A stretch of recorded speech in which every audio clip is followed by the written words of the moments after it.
Quando ela disse isso, ele não tinha mais argumentos contra aquela mãe, ao ponto de falar: olha, mulher, estou surpreso com a tua fé. Vá e seja feito conforme você deseja. E a filha daquela mulher, ela foi assim curada. Puxa, que passagem maravilhosa. Eu preguei sobre isso. Mas ao término do culto, uma mãe que nos visitava chegou aos pés do meu ouvido e disse assim: mas e Maria? Puxa, não, é porque é o seguinte, eu não falei nada de Maria, porque realmente o texto não fala nada de Maria, então eu me limitei ao texto, foi isso que eu disse àquela mãe. Mas eu me senti cobrado, eu me senti, na verdade, desafiado, mesmo porque parece que entre nós evangélicos, parece que há um cisma assim de falar de Maria, né? Pregar sobre Maria, irmãos, nessa minha longa jornada, eu não me lembro assim de uma pregação específica falando de Maria, eu não me lembro mesmo. Pode ser que tenha tido, não estou dizendo que ninguém nunca pregou sobre isso, e eu seria o pioneiro, nada disso, mas eu não me lembro. Parece que essas questões são evitadas e eu não entendo por quê.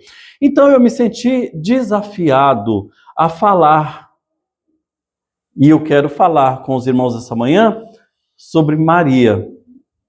Maria, a mãe de Jesus. Maria, que assim como o Bilbo Bolseiro, não vi expressão de ninguém, alguns, muito bem.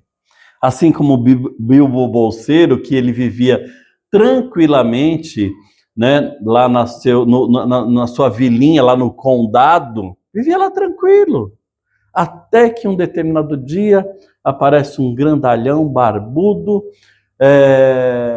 e o desafia, um grande barbudo chamado Gandalf, e desafia este homem e bagunça a vida daquele pequeno hobbit.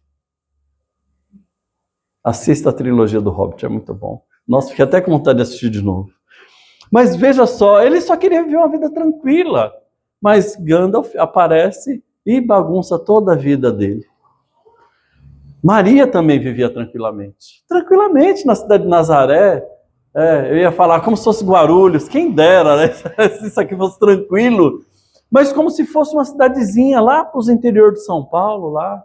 Vivia tranquilamente na sua pequena cidade de Nazaré, já prometida em casamento a José, seu noivo, e até que um determinado dia, você não acredita o que acontece com essa moça? Aparece um anjo chamado Gabriel. E esse anjo chamado Gabriel lhe trouxe uma notícia. E a partir de então, surgiu na vida de Maria.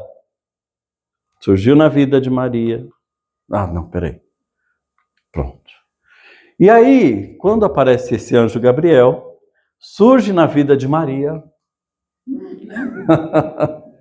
Isso porque testamos. Sim. Não. Eu e Pedro apertamos juntos. Isso. Surge na vida de Maria uma jornada inesperada. Você acha mesmo que Maria planejou viver a vida que ela vivia? Claro que não, irmãos. Ela quer viver tranquilamente no cantinho dela, lá com José, e uma meia dúzia de crianças, galinha, um porco. Não, porco não, eles eram judeus. Está lá criando, né, vivendo tranquilamente. E, como eu disse, é um desafio realmente falar de Maria. Porque são poucos textos do Evangelho que citam a esse respeito, exceto esse que eu acabei de mencionar, né? A aparição do anjo Gabriel para lhe trazer a notícia. Tem outro texto também que fala dela, em que ela se manifesta lá naquele casamento em Caná da Galileia. E inclusive lá naquele casamento ela dá uma pressionada em Jesus, né? E aí, não vai fazer nada? É mãe, né? Exato. E outras citações que registram a sua presença. Muito bem, eu separei alguns textos em que ela aparece. Mas eu não quis tratar de um texto específico. Eu juntei os textos bíblicos e decidi trazer uma mensagem narrativa, não uma mensagem expositiva, mas uma mensagem narrativa mostrando a todos nós essa jornada inesperada desta jovem mãe. Bom, Maria, ela nunca teve um protagonismo na história. O que nós percebemos nos textos bíblicos, o que nós percebemos no texto bíblico é que Maria era uma pessoa comum. Era uma pessoa comum. Maria nunca foi protagonista nos evangelhos, né? Ela surge exatamente por conta da inesperada gravidez do menino Deus. E até então, nenhum escritor mesmo dos evangelhos, e quando falamos nenhum, nem mesmo Lucas. Lucas, ele inicia o seu evangelho falando que tudo ele pesquisou, tudo ele certificou, tudo ele investigou para estar escrevendo o seu evangelho. E nem mesmo Lucas, ele aborda a vida pregressa de Maria.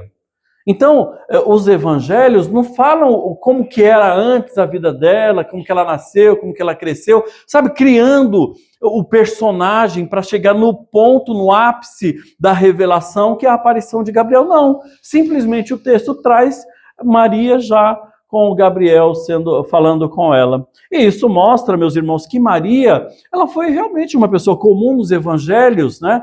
E digo mais, se a intenção, e quem lê e conhece a história vai concordar com isso, se a intenção dos evangelistas fosse colocar Maria como um destaque de enredo, ou seja, uma pesquisa maior, principalmente de Lucas, teria sido elaborada.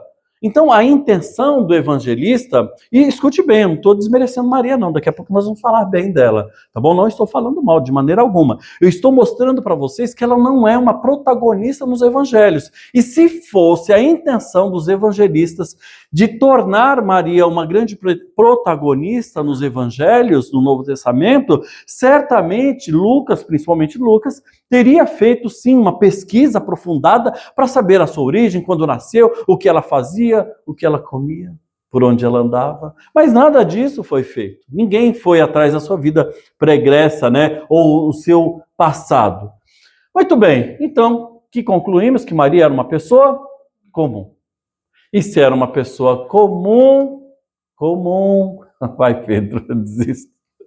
Eu estou apertando certo aqui, e nós testamos antes, eu já disse isso, não vou falar mais isso.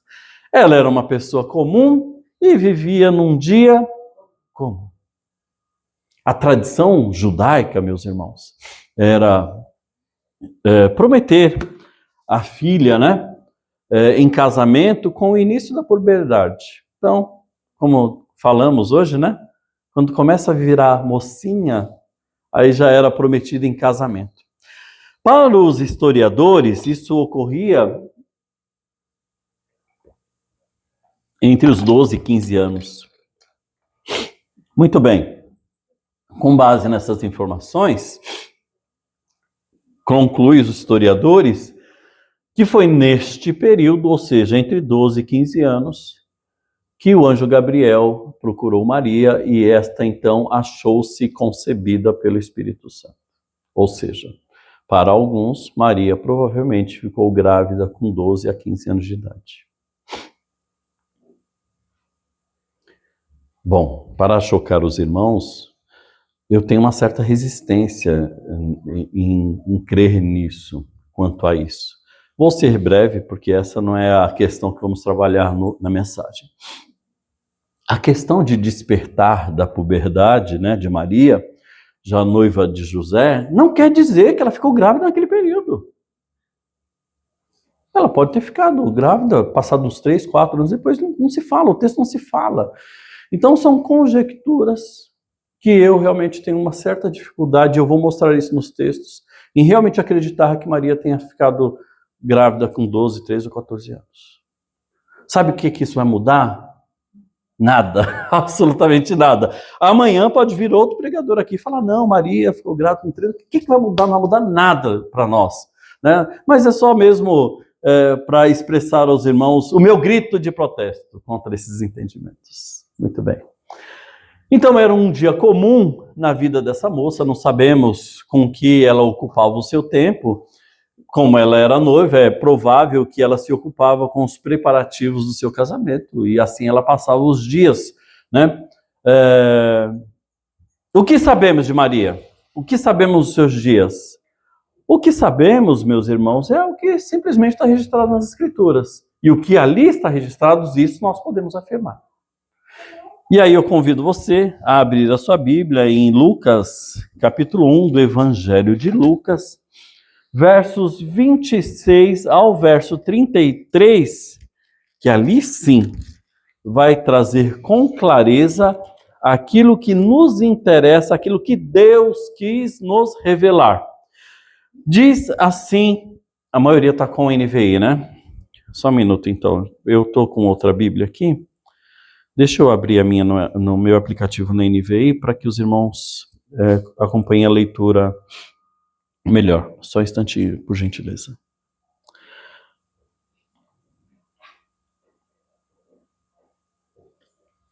Espera aí, irmãos, está pegando aqui. Muito bem. Diz assim, na NVI, Lucas capítulo 1, versos 26 ao 33. No 6º mês, Deus enviou um anjo, o anjo chamado Gabriel, a Nazaré, cidade da Galileia, a uma virgem prometida em casamento a certo homem chamado descendente. O nome da virgem era... O anjo, aproximando-se dela, disse: saudações, agraciada, o Senhor está com você. Maria ficou assustada com essas palavras, pensando no que poderia significar essa saudação. O anjo, porém, lhe disse: Maria, não tenha medo. Maria, você foi agraciada por Deus. Você ficará grávida, dará à luz um filho e lhe porá o nome de Jesus. Ele será grande e será chamado Filho do Altíssimo. O Senhor Deus lhe dará o trono de Davi, o seu pai, e ele reinará para sempre sobre o povo de Jacó, e o seu reino jamais terá fim. Muito bem. É isso que o texto nos fala. E é isso que nós sabemos a respeito dela. De uma vida pacata na pequena cidade de Nazaré, eis que surge um anjo da parte do Senhor e traz informações que aconteceriam em sua vida de forma inesperada. Ela não planejava isso, ela não tinha esses planos, e quando este anjo da parte do Senhor, ele apareceu para ela, diz o verso 29, que ela perturbou-se em seu coração. Ficou assustada, procurando entender o que estava acontecendo ali. Irmãos, acredite, tá? Não é todo dia que você se depara com um anjo. Não é. Ao contrário do que imaginamos no Novo Testamento, né? A gente fica lendo a Bíblia assim e às vezes a gente esquece do espaço de tempo de uma história para outra. Então, às vezes a gente está pensando que está andando e tropeça num anjo na esquina. Anjo, dá licença. Não. Anjos não ficam soltos por aí. Então, é normal que ela se assuste. Muito me surpreenderia se ela não ficasse assustada. Então, os anjos não ficavam lá, nós não tropeçamos nos anjos nas ruas por onde eles andavam. No que o anjo, vendo o seu estado de perplexidade, ele procurou acalmá-la e falou: olha, acalme-se, não tenha medo. Você foi abençoada por Deus. E então, este anjo, ele passa a narrar Ele passa a narrar o que aconteceria com ela a partir daquele momento, nessa sua viagem inesperada. Primeira coisa, ela ficaria grávida. Beleza, pense assim, você sabe que ela vai ficar grávida do Espírito Santo, não sabe? Ela sabia quando recebeu a notícia? De jeito nenhum, mas ela não recebeu aquilo com perplexidade. Por quê? Porque ela é noiva, daqui a um dia eu vou casar. Então é natural que eu fique grávida. É a primeira notícia que ela recebe. A segunda notícia que desta gravidez, ela teria um menino. E este menino seria chamado Jesus. Muito bem. E este menino chamado Jesus, ele seria o herdeiro do trono de Davi. Irmãos, Davi já havia deixado o seu trono há séculos e séculos e séculos. Não havia rei em Israel. Israel não havia estabelecido ou restabelecido a monarquia desde a sua volta da Babilônia. Nós estamos vendo isso às quartas-feiras no livro de Neemias. Eles voltam da Babilônia, e quando eles voltam da Babilônia, restauram o templo, restauram a cidade, restauram a vida religiosa da cidade, mas a monarquia não existia rei. Então a expectativa do povo de Israel, e naqueles dias, é que surgisse este Messias que restaurasse o reino a Israel. Era isso que eles esperavam, era isso que eles desejavam. E agora essa mulher, agora que ela ficou sabendo, pera lá, quer dizer que este filho que eu vou ficar grávida, ou será que já estava naquele momento? Ele vai ser chamado Jesus e ele vai herdar o reino de Davi. E ele herdaria o reino de Davi, porque Jesus, ele é da linhagem de Davi. Jesus, ele é da tribo sacerdotal, não, da tribo da realeza, da tribo de Judá. E o anjo ainda fala, olha, esse menino Jesus, o seu reino jamais terá fim. Gente, que maluquice é essa? Como que ela recebeu essa informação? O verso... Então, até agora nós percebemos que Maria não fala nada, não há voz de Maria. Mas no verso 35, Maria, ela fala assim, olha só. Verso 34, me perdoe. Então, Maria disse ao anjo, como será isso? A primeira questão que Maria levanta, veja que quando ela ouve essas coisas que acontecerá nessa sua jornada inesperada, ela não pede um milagre, um sinal miraculoso para que ela pudesse ter certeza que aquilo ia acontecer. Ela poderia ter seguido o exemplo de Gideão, né? Olha, eu quero um sinal, Senhor. E aí o Senhor dá o sinal, Senhor, eu quero de outro jeito, agora ele dá outro sinal. Não, ela não faz isso, ela poderia fazer aquilo, fazer dessa forma, da mesma forma que Gideão. Mas aquela jovem chamada Maria, ela já se mostrava diferenciada. Então Maria perguntou ao anjo, como será isso? Ela queria apenas compreender o que estava acontecendo e como se daria aquilo tudo. Já que até então ela era virgem, ela não tinha tido relações, pois ainda não era casada. No verso 35, o anjo respondeu, ela fez uma pergunta, como você vai dar isso? E o anjo lhe responde, verso 35, o Espírito Santo virá sobre você e o poder do Altíssimo a envolverá. Tem cântico disso, hein? E o poder do Altíssimo a envolverá com a sua sombra. Por isso também o ente santo que há de nascer será chamado Filho de Deus. O Espírito Santo virá sobre você e te envolverá com a sua sombra. Aqui surge a primeira grande surpresa para Maria.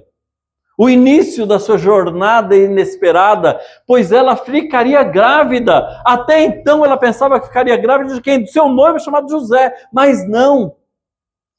Ela ficaria grávida do Espírito Santo. Diz o verso 36, ele vai completar, vamos ler isso aqui. E Isabel, sua parenta, igualmente está grávida, apesar de sua avançada idade, sendo este já o 6º mês de gestação, para aquela que diziam ser estéril. Muito bem.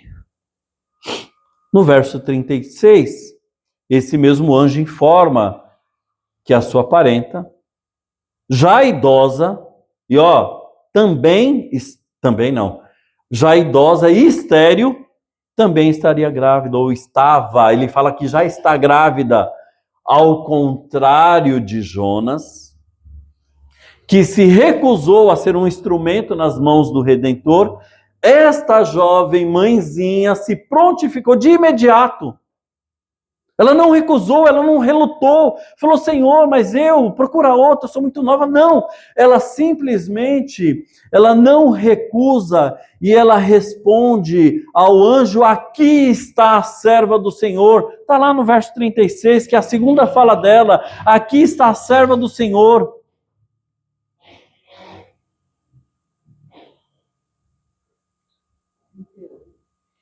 Obrigado, irmã Neuza. Está aqui na linguagem de hoje. Maria respondeu, sou serva do Senhor, que aconteça comigo conforme a tua palavra. Esta foi a resposta daquela mulher. Não houve conflitos, não houve resistência, medo é possível, mas o anjo a acalmou. E a sua resposta, eis-me aqui. Quero ser um instrumento nas mãos do Redentor. E vai surgindo assim os conflitos de uma jovem mãe. E eu não sei o que é isso. Mas certamente as mães que aqui estão nessa manhã entendem o que é os conflitos de uma mãe. O que aconteceu naquele dia com Maria? Porque diz o texto bíblico que depois que ela disse isso, o que aconteceu com o anjo? Foi embora. Para a moçadinha aí, o Marcos Vinícius, isso, Pedro, o anjo vazou. Foi embora. E aí ela ficou lá. Como que ela ficou? Normal? Como se todos os dias ou de vez em quando ela se deparasse com um anjo? Claro que não. Será que foi um sonho? O que aconteceu agora? Foi um sonho, algo real? Será que realmente estou grávida? Ai, os problemas começam a surgir. Como vou falar com as pessoas? O que eu vou falar para as pessoas quando a minha barriga começar a crescer? Meu Deus! Tem outro problema. E José, meu noivo? Com certeza ele vai me abandonar. Em meio a todos esses conflitos de uma jovem mãe, quase passou despercebido o que o anjo falou no meio da conversa. Lembra o que ele falou? Parece que está meio descontextualizado, né? Porque ele vai falar da gravidez de Maria, mas ele dá uma informação para ela no meio da história.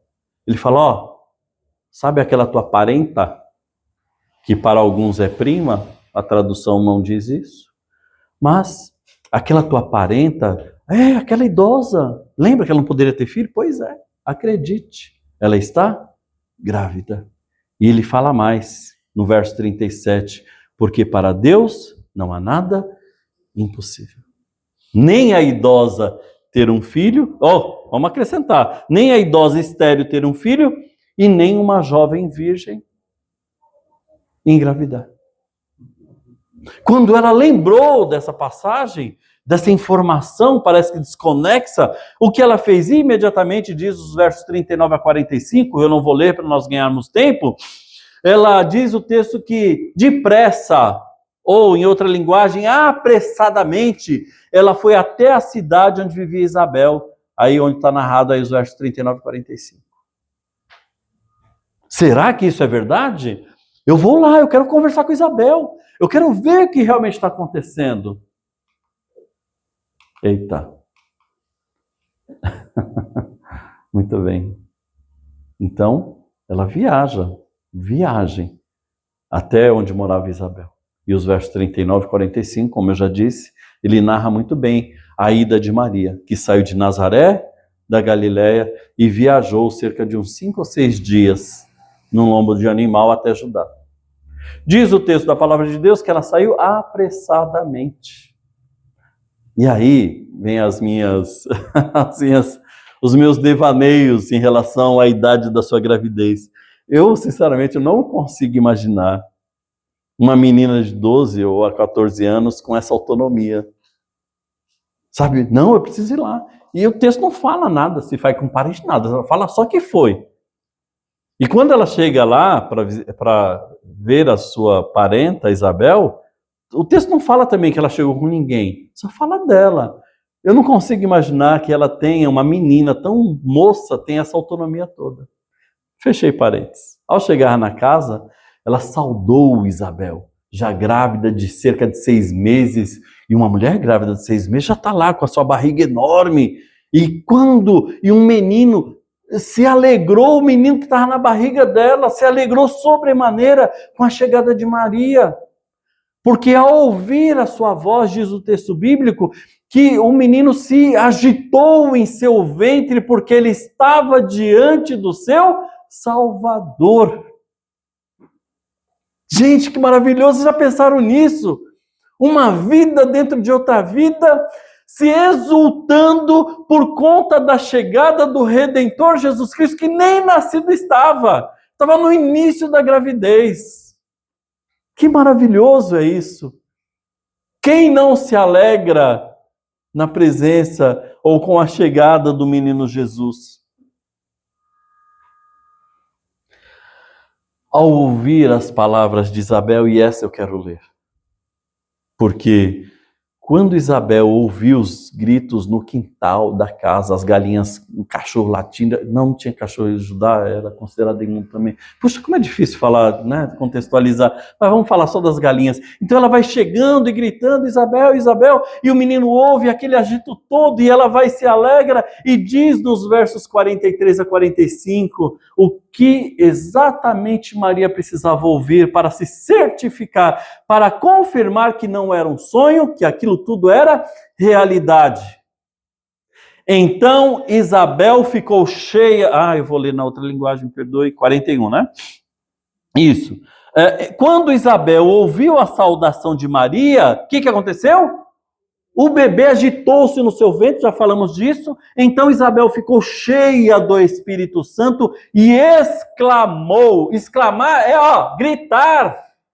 Exclamar, é isso aqui mesmo. E ela falou, bendita é você entre as mulheres. E bendito é o filho que está no seu ventre.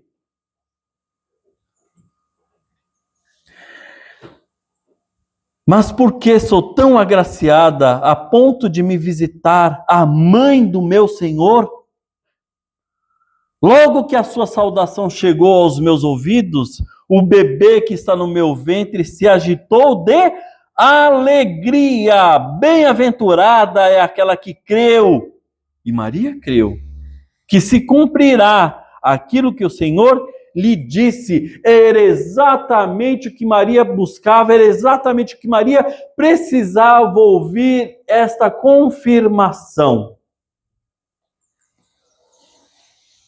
Então não restava mais qualquer dúvida do que havia acontecido a Maria, e ela explode em louvor e adoração a Deus com aquele que é um dos mais belos cânticos, ou um dos mais belos hinos de adoração a Deus nas Escrituras. Um cântico que precisamos tratá-lo de forma separada em outra mensagem, mas que podemos tirar muita riqueza daqui. Eu só vou ler só o comecinho. Então, em resposta a Isabel, Maria disse: a minha alma engrandece ao Senhor e o meu espírito se alegra em Deus, meu Salvador. Quem não se lembra do velho cântico? Maravilhoso cântico.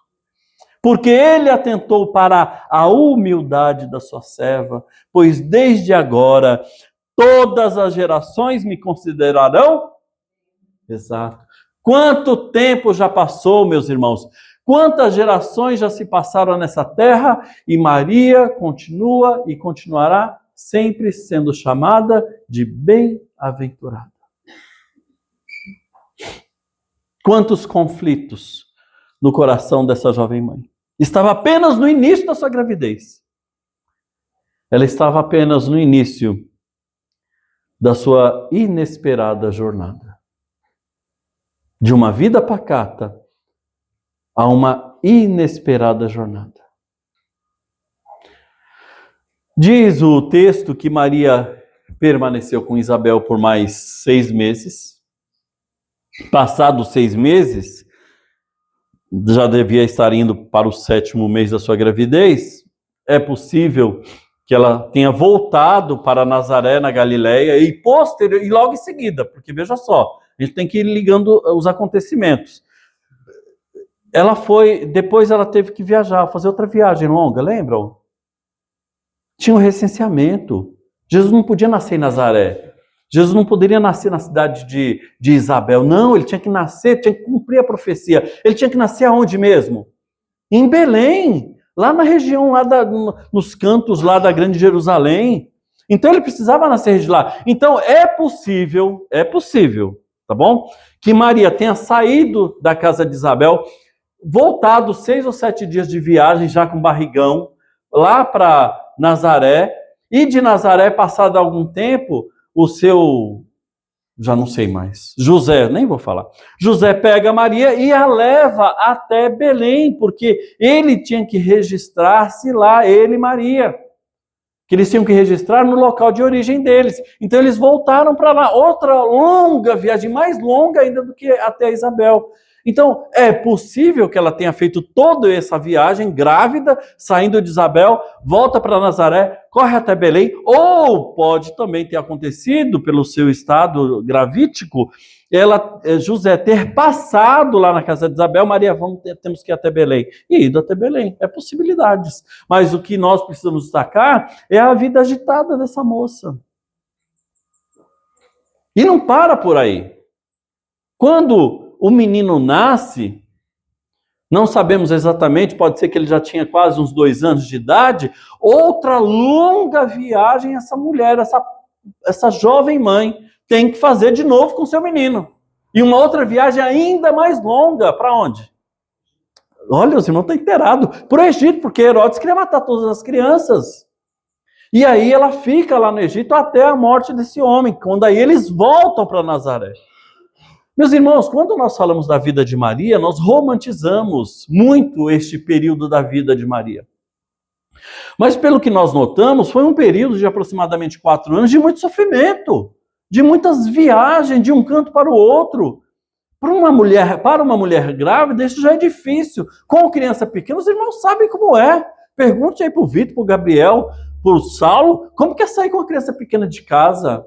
Gente, não é fácil. Então, veja que a vida dela não foi uma vida fácil. Não foi isso que ela havia escolhido para ela. Ela queria estar vivendo lá na pequena pacata Nazaré, tranquilamente. Então, em meio a essa vida tribulada dos primeiros anos de Jesus, diz Lucas que Jesus crescia em estatura, graça e conhecimento. E Maria observava tudo, e guardava no seu coração. Quantas dúvidas deve ter surgido no coração dessa pobre mãe? Porque a promessa é que ele seria o rei de Israel.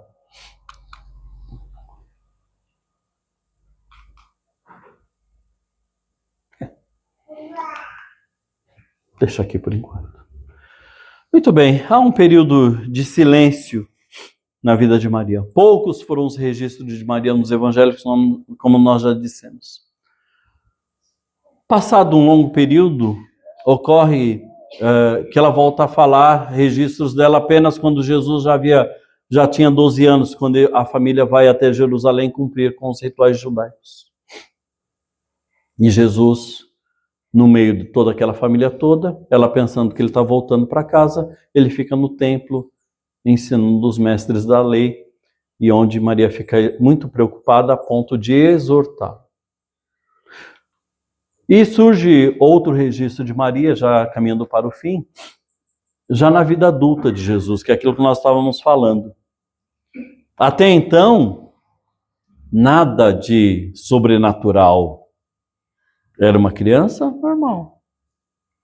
Nada de extraordinário. O que fez com que despertasse um anseio no coração, ou uma ansiedade no coração de Maria, a ponto de Maria cobrar Jesus. Escuta, tá vendo aí não? Que acabou o vinho? Será que você não pode fazer alguma coisa? Pois bem, outro momento importante da vida de Maria, que são registros no Evangelho. A importante aparição de Maria foi aos pés da cruz.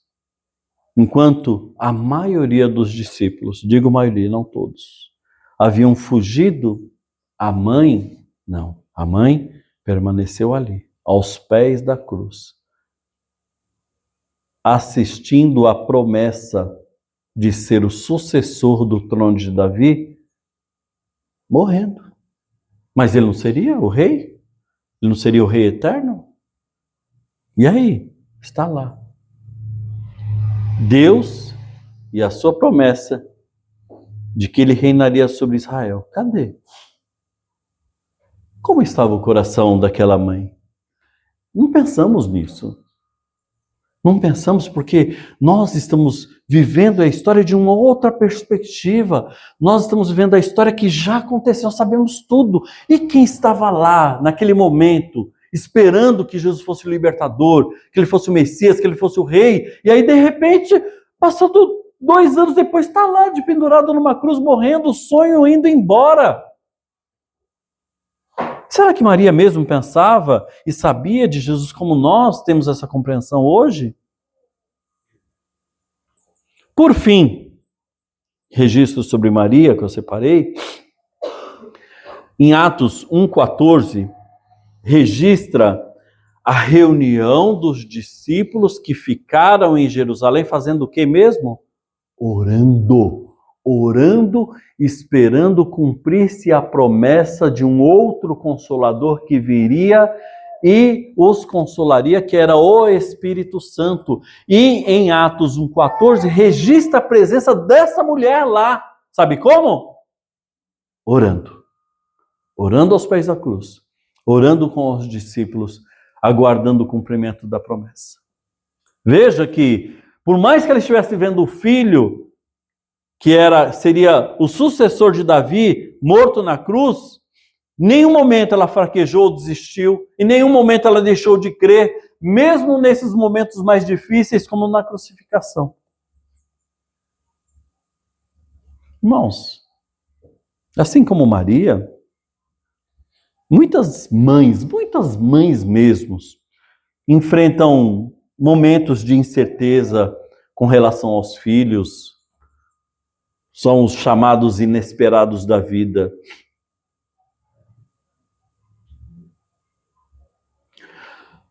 O que tem faltado, né? Ou melhor, o que tem falado mais alto em seu coração diante dessas circunstâncias da vida?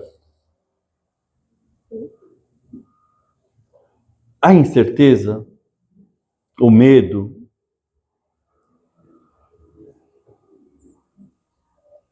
o medo das dificuldades que você enfrenta no dia a dia. O último registro de Maria é justamente orando a Deus, aguardando a promessa do seu filho de que enviaria alguém para consolá-los.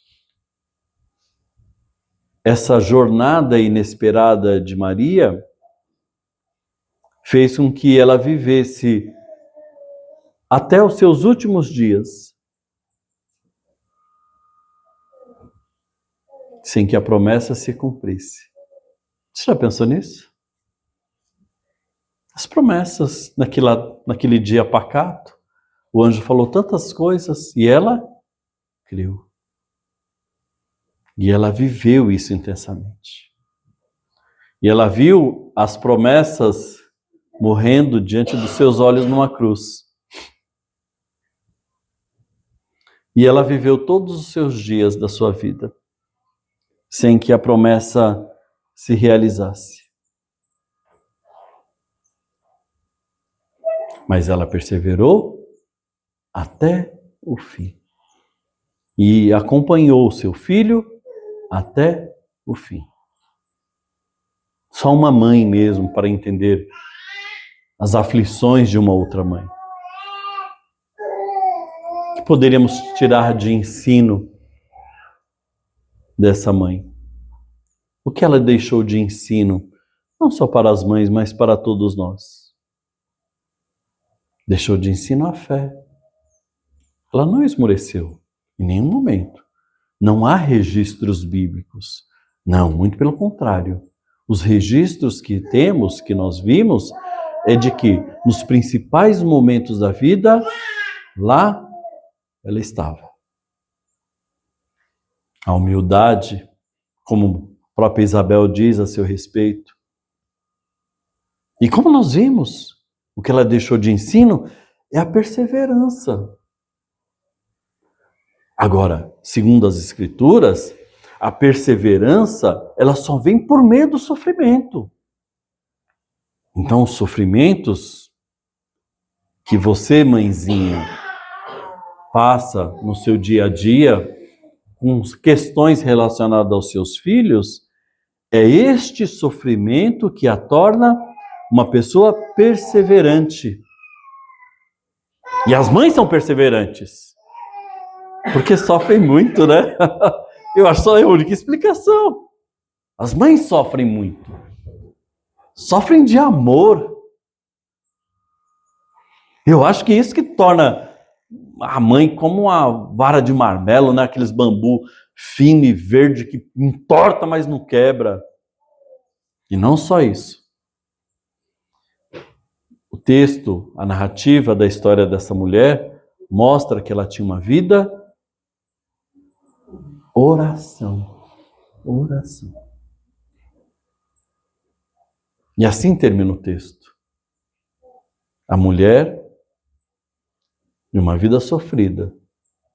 Sem dizer as desconfianças que as pessoas tinham a respeito da sua história, de que ele poderia ser o Salvador do mundo. Sem dizer isso. Seria para outra história, outra mensagem. Mas, nem dentro da casa de Jesus acreditavam nele. Sabiam disso? Nem os seus irmãos criam nele. E eles eram tão danadinhos, né, para não falar outra coisa, que em determinado momento eles falaram, você não tem que se tornar conhecido, vai para Jerusalém. É lógico, ele foi para Jerusalém, né? Ele seria morto, não era momento. Mas nem os irmãos criam nele. Vieram a crer posteriormente. Tudo isso aquela mulher via e guardava o seu coração. E a nossa história termina com esta mãe orando. Sabe onde? Aos pés do seu próprio filho, o seu Salvador. Que Deus abençoe, mãe, as suas lutas, os seus sofrimentos, as suas angústias. Saiba que Deus está moldando o seu coração, tornando você uma mulher cada dia mais perseverante. E que você resista firme, não dê ouvidos para a torcida, nem para aqueles que estão dentro de casa, mas mantenha-se firme em oração. Assim como Maria, você também, aos pés do teu Salvador. Muito obrigado, nosso Salvador, porque mesmo em meio às lutas e dificuldades, com Jesus é tudo melhor. Com Jesus, até o sofrimento é bom, porque Ele nos consola e nos conforta. Obrigado, Jesus. Amém. Vamos ficar de pé. Vamos cantar ao nosso Deus em resposta e adoração ao seu nome.